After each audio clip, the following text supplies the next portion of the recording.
I'm about to harvest arugula, spinach, and Claytonia in Zone 7, and it's the second week of January. The air temperature is 28 degrees. These plants are alive, growing, and edible because of a system I started last September that most beginners think won't work this time of year. Most people assume winter gardening means frozen soil and dead plants. In Zone 7, January is actually a harvest month if you built the right environment in the fall. What you're seeing is the result of a cold frame setup that holds just enough warmth to keep greens in a suspended growth state. Not dormant, not frozen, but slowly maturing. This isn't a greenhouse. It's not heated. It's a wooden box with old windows on top, and it works because of 3 decisions I made back in October. Right now, I'm cutting Astro Arugula. This variety was seeded on September 15th and transplanted into the cold frame on October 10th. In January, it's not bolting, it's not stretching. The leaves are compact, dark green, and the flavor is milder than spring arugula because slows down mustard oils. I'm taking outer leaves only, about a third of each plant, which means I'll get another harvest in 3 weeks if temperatures stay above 20 at night. Next to it is Bloomsdale Spinach, seeded the same day. Spinach is the most cold-tolerant crop in this frame. It germinated in 68-degree soil in September, but now it's thriving in soil that's 35 degrees 6 inches down. In January, spinach doesn't grow new leaves. It thickens the ones it already has. That's why fall timing matters. If you seed spinach in November, you get tiny plants that freeze. If you seed it in September, you get full rosettes that hold through February. The third crop is Claytonia, also called miner's lettuce. This one self-seeded from last year. I didn't plant it on purpose, but it's the best January performer I have. Claytonia grows in 20-degree nights. It tastes like butter lettuce with a slight mineral finish. Most people have never heard of it, but if you're in Zone 7 and want a foolproof January green, this is it. You can order seeds from Wild Garden Seed or Territorial. Seed it in late August, forget about it, and it'll outperform everything else when the real cold hits. Now let me show you why this works. This is a 4 by 8 foot cold frame made from untreated 2 by 10s. The back wall is 18 inches tall. The front wall is 12 inches. That 6-inch slope faces south, which matters more in January than any other month. When the sun is low on the horizon, that angle captures maximum light between 10 a.m. and 2 p.m., the only 4 hours when soil temperature rises above 40 degrees. The lid is 3 old storm windows I got free from a remodeling site. Each window is 2 feet by 4 feet. They're held together with exterior hinges screwed into a central spine board. This is better than plastic in January because it holds heat long after set and doesn't crack or freeze. Polycarbonate panels work, but they lose 3 to 5 degrees faster overnight, which is the difference between 28 and 23 degrees. And 23 kills Claytonia. The seal matters more than people expect. I used foam weather stripping along the top edge of the frame where the windows close. Without it, wind pulls heat out through the gaps. On a 15-degree night with wind, an unsealed frame drops to 18 inside. A sealed frame holds at 25. Those 7 degrees mean survival. Inside, the soil is 8 inches deep. That's minimum. Anything shallower freezes solid in a 3-day cold snap. I filled it with a mix of native clay loam and 3-year-old compost. No fertilizers since October.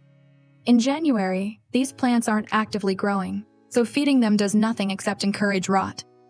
Here's the most important part of January management: ventilation. If the air temperature outside reaches 40 degrees and the sun is out, the inside of this frame will hit 75 degrees in 30 minutes. That's deadly. At 75 degrees in January, greens bolt, wilt, and develop fungal issues overnight. So my rule is this: if it's above 38 degrees and sunny, I prop the lid open 6 inches. If it's above 45, I open it fully. If it's below 35 or overcast, it stays closed. Moisture is the other failure point. See this condensation on the glass? That's normal in the morning. By noon, it evaporates. But if the frame stays closed on a 50-degree day, that condensation drips onto the leaves and creates a humidity dome. Within 48 hours, you get damping off or gray mold. I've lost entire sections of spinach this way. The fix is simple. Open the frame on any day above 40, even for 2 hours. Snow is fine. I don't brush it off unless it's more than 8 inches deep. A 4-inch snow layer acts as insulation. The frame interior stays at 28 degrees under snow, which is warmer than the 18-degree air outside. But if snow stays on the glass for more than 5 days, light levels drop and plants start yellowing. That's when I clear it. On nights below 20 degrees, I sometimes see frost forming inside the frame along the edges. That's where cold air leaks in. I don't panic. The center of the frame, where the mass of plants creates a microclimate, stays a few degrees warmer. But if frost reaches the center, I know the frame needs better sealing or the night temperature drops below 15, which is the limit for this system without additional protection. Let me show you what works and what doesn't in Uri for Zone 7. First, Arugula. Astro and Sylvetta both work. Astro is milder and faster. Sylvetta is slower, but handles 18-degree nights better. Seed either one by September 20 at the latest. Any later, and you get seedlings that freeze. For spinach, Bloomsdale is the standard, but winter Bloomsdale is better. It's bred for cold holding. I also tried Space this year, which is a smooth leaf type.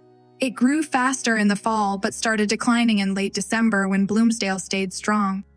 Lesson: Savoyed leaves handle cold better than smooth leaves. Claytonia is bulletproof. Seed it from August 25th to September 10th. It germinates in warm soil, establishes before frost, and then grows all winter. It self-seeds aggressively, so if you want it contained, pull flowers in March. Maish, also called corn salad, is another cold champion. I'm growing Vit from Johnny's seeds. It tastes like mild lettuce and grows in rosettes. Seed it by September 15th. In January, it's the slowest grower here, but it never dies. You get 2 or 3 harvests between January and April. I also have winter boar kale in here. It's still alive, but in January, kale gets tough. The leaves are edible, but they need to be cooked. For fresh eating, kale is a November and March crop, not a January crop. Now let me show you what failed. I tried salad bowl lettuce seeded on October 1. It germinated fine, but by late December, every plant had rotted at the base. The problem was moisture and lack of airflow. Lettuce needs more ventilation than spinach or arugula. In a cold frame, where air circulation is limited, lettuce is risky unless you open the frame daily. I won't grow it again in this system. I also tried Tokyo Bikana, a mild Asian green. It grew well in November, but bolted the first week of January when we had 3 consecutive 50-degree days. I didn't ventilate enough. The frame hit 80 degrees inside, and the plants thought it was spring. That's on me, not the crop. I'll try it again next year with better vent discipline. I had aphids in late November. They appeared on the arugula and spread to the spinach. In a closed frame, pests thrive because there are no predators. I sprayed it with diluted dish soap and water, then opened the frame for 3 days straight to let cold air kill the remaining ones. It worked, but it delayed harvest by 2 weeks. The lesson: inspect every 3 days in the fall. By January, pests are dormant, but the damage is already done if you missed them earlier. Here's what most people don't realize. What I'm doing in January sets up everything for March. These plants aren't just surviving. They're holding root systems that will explode when soil temperature hits 45 degrees in late February. The spinach will bolt by March 15th, but I'll get 2 more heavy harvests before that. The arugula will flower by April, but I'll have steady leaves until then. The Claytonia will self-seed and give me a volunteer crop next fall. My January routine is simple.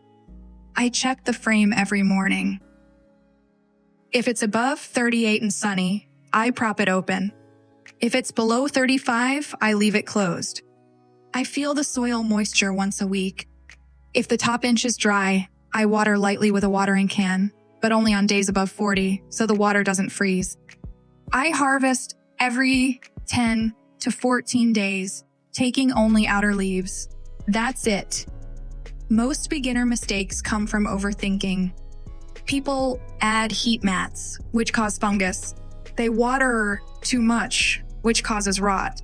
They keep the frame closed on warm days, which causes bolting. The system works because it's passive. The sun heats it. The mass holds warmth. The seal keeps the wind out. You just manage the extremes. 3 rules. First, build your frame by September and plant by September 20th. January success is a fall decision. Second, ventilate on any day above 38 degrees and sunny. Heat is more dangerous than cold in a cold frame. Third, harvest lightly and often. Don't strip plants. Take a third, wait 2 weeks, repeat. If you're in Zone 7 and you want fresh greens in January, this works. It's not complicated. It's just timing, structure, and paying attention to temperature. Next month, I'll show you what happens when these plants start waking up in late February and how to extend the season into April without replanting.